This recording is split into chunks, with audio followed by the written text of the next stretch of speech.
Hello there, welcome. This is Patty Bennett. I am very excited to share some tips using these pigment sprinkles from Stampin' Up. And you can see here what I have made with these. They're so vibrant and beautiful. I made these cards and they actually started out as backgrounds. So I'm going to show you some tips for using these pigment sprinkles and how to achieve these flowers as well as these little flowers with the daisy punch. So welcome if you're just joining me. This is Patty Bennett. I blog here at pattystamps.com, and these cards will be on my blog tomorrow. Actually, this one will be, and then the next day these will be. So if you're watching this live, today is Sunday, August 11th. So this one will be August 12th and then the 13th for these two. Yes, I'm just checking the calendar. I have that right. So if you're looking for them, that's where you will find them. And the pigment sprinkles, if you're looking for them in the Stampin' Up! Catalog, it's easy to remember because it's on the same page as the blends. So they're right down here. It just says pigment sprinkles, and it doesn't actually show the box, but they come in this little box, and then there are 6 little vials of pigment sprinkles, which we're going to use, but that's where you'll find them. And the colors are Daffodil Delight, Granny Apple Green, Gorgeous Grape, Mango Melody, and Melon Mambo. So nice, vibrant colors. So page 179, same page as the Stampin' Blends. So that's where you will find them. So the card that will be featured on pattystamps.com first is this one. And I made a background of the sprinkles. So here was my sheet. And then I used the medium daisy punch. This is a new punch to punch out as many as I could. I layered them together, and that's how I got them on this card. So we're gonna go through that. I'll show you how I did that. And then for these two, they are featuring this beautiful To a Wild Rose bundle. So there is a stamp set and matching die set that goes with it, and that's what I used for these cards. This one was created at one of our Love to Stamp group events designed by Kirsten Del Rosario, and this one I did afterwards, after I was inspired by this, with a different color palette so that you could see 2 different color palettes. And I think between these two, they use all 6 colors. So that's a good way to show you all of the colors. So here's what you're going to need. You are going to want watercolor paper. I have been using the new Stampin' Up! Fluid 100 watercolor paper. I find it to be amazing. I love it. So to me, this is just perfect. This is what I plan to use. And what I have been using is the Stampin' Up! Watercolor paper.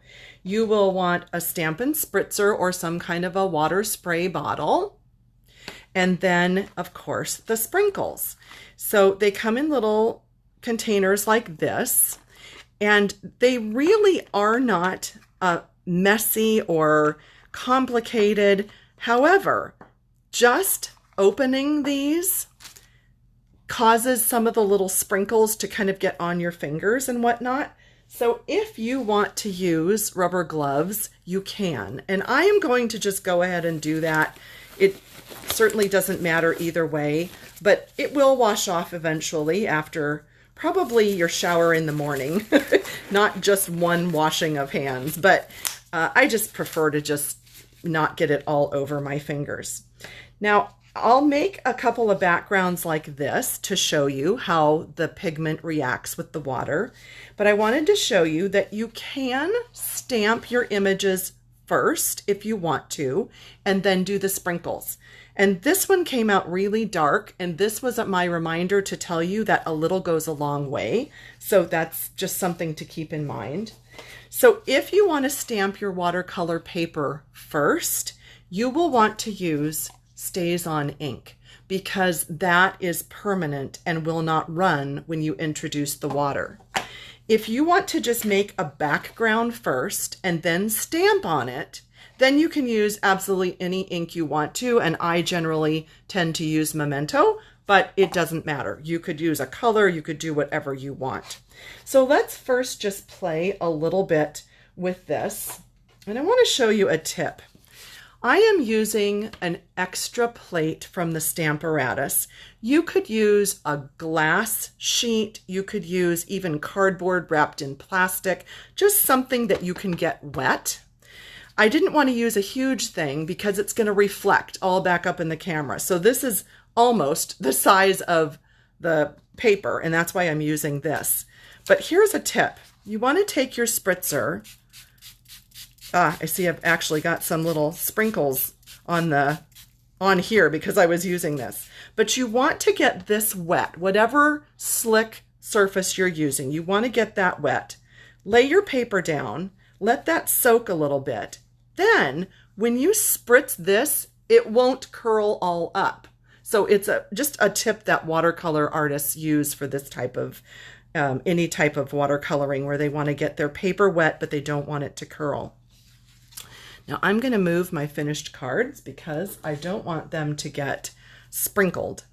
Now my preference is to go ahead and to wet this watercolor paper and then to sprinkle on the color. The reason that I like to do this is that then the color just soaks in, and you can see that it just spreads and it's really pretty. And you're not spraying all those little sprinkles all over your area. Because if you just sprinkle these on a dry piece of paper and then you spritz, it tends to make the dust kind of whoosh everywhere. So that's why I like to wet it first and then do sprinkles. So let's maybe do some of the Mambo. So my first one was Melon Mambo. Then I used the Daffodil, and this one is the Mango Melody. So we'll do some of that one over on this side. And since I was talking a little bit and this got a little bit dry over here, what we'll need to do is just go ahead and do a couple of spritzes just so that all of those dried crystals get wet. Now you can see I've got a lot of pooling right there. You can grab a paper towel and you can just gently blot up some of that extra water. And then it won't get real muddy. It'll be a little bit crisper with your colors. And then let me tell you what I love to do. I think this is really fun. I like to take my Wink of Stella and I just flick, and you can actually, maybe you can, maybe you can't see that it's reacting with the water and it almost kind of pushes the water away. But when this dries, it's going to give that a really sparkly effect on the whole thing. And so this one, when it dries, is going to look something like this. Those are the same three colors. But you need to let this dry before you can actually stamp on it or punch it or die cut it or whatever you're going to do with it. Now you could just take this and just use it as a background for a card. I mean, you don't even have to stamp on it or something. You could just die cut a greeting and add it on top. That would be perfectly fine as well.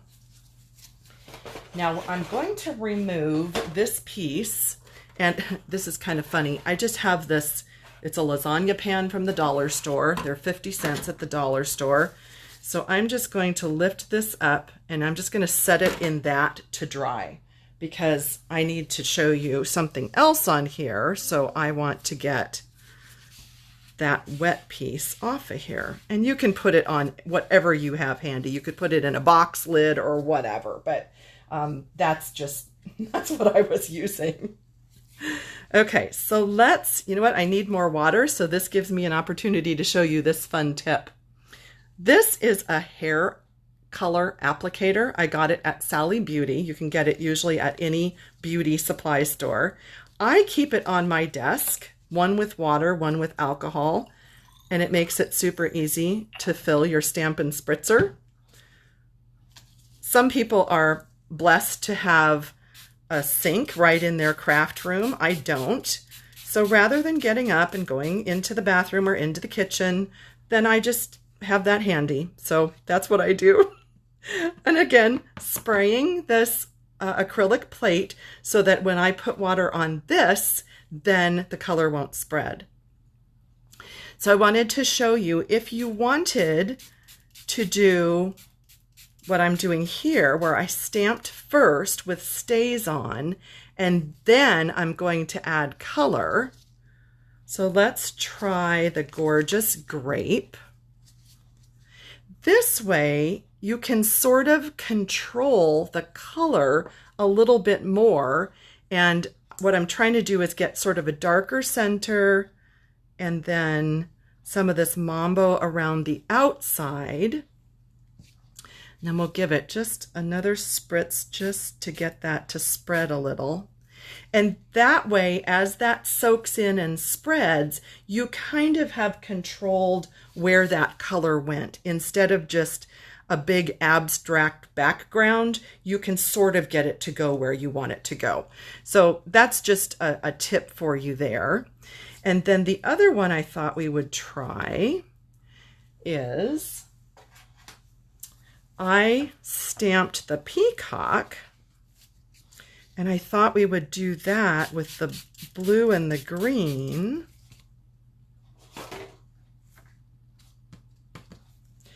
And we will just spritz some water over the peacock and then grab our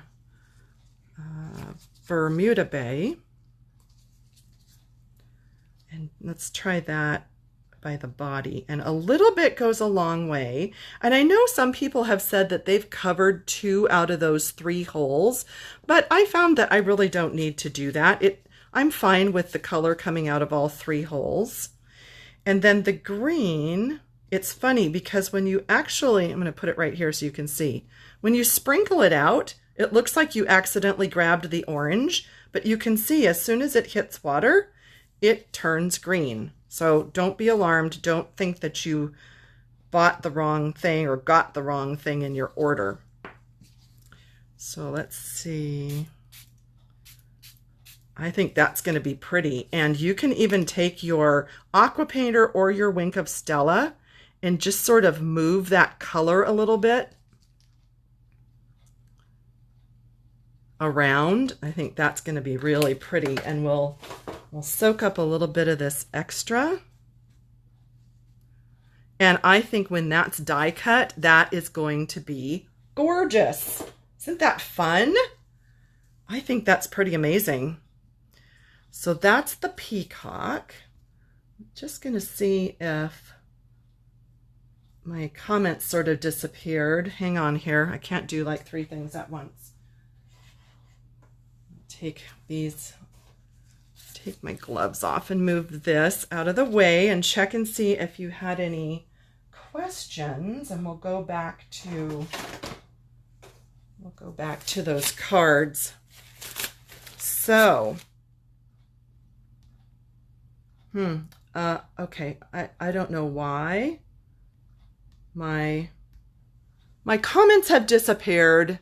Well, that's okay. So let's just show you, I was going to show you that when you have one of these that's done and dry, so this is not the one we just did, but this is a dry one, then you could stamp on it and die cut or punch. So I just wanted to take that flower. And you could do this in the Stamparatus if you really want to make sure that you get a super dark, crisp impression.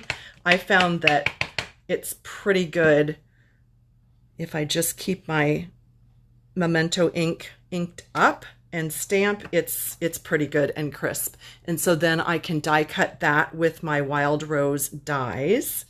And then if we wanted to do on this piece of green, and we wanted to do the leaves. So then I could stamp some of the matching leaves on the green, and I'll die cut those. And so beautiful. And I think, should we try a flower on here? I think that would be gorgeous.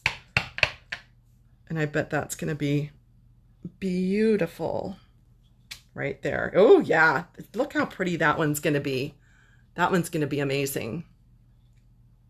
And then on here, if you have little extra spaces, that's where you could come in and do your punching to do some of those cute little daisies. And let's look at the cards again in case you joined me late. So this is what it looks like when you stamp after it's dry, or you could stamp first, either way, and then die cut, and you're going to get the beautiful flowers like that. And then the leaves, I've got those tucked in behind. And this was the example where you punch out the daisy punches. So that is what I had done with this so far. And I think that it's just such a fun and beautiful way to create and get all this beautiful, vibrant color. So again, it's called Pigment Sprinkles. The 6 colors come in a little box like this. And I think you saw me use used all 6 colors. So I hope that was helpful and gives you an idea of how you can use these pigments. And I don't know, I'm sorry, my comments have completely disappeared on our live, but I will go back and look, and then I will catch up with you either on Facebook or on YouTube. And I hope that you'll go ahead and visit my blog at pattystamps.com tomorrow and the next day to see all the details on these cards. So thank you for joining me, and I hope that you enjoyed this. I will see you next time.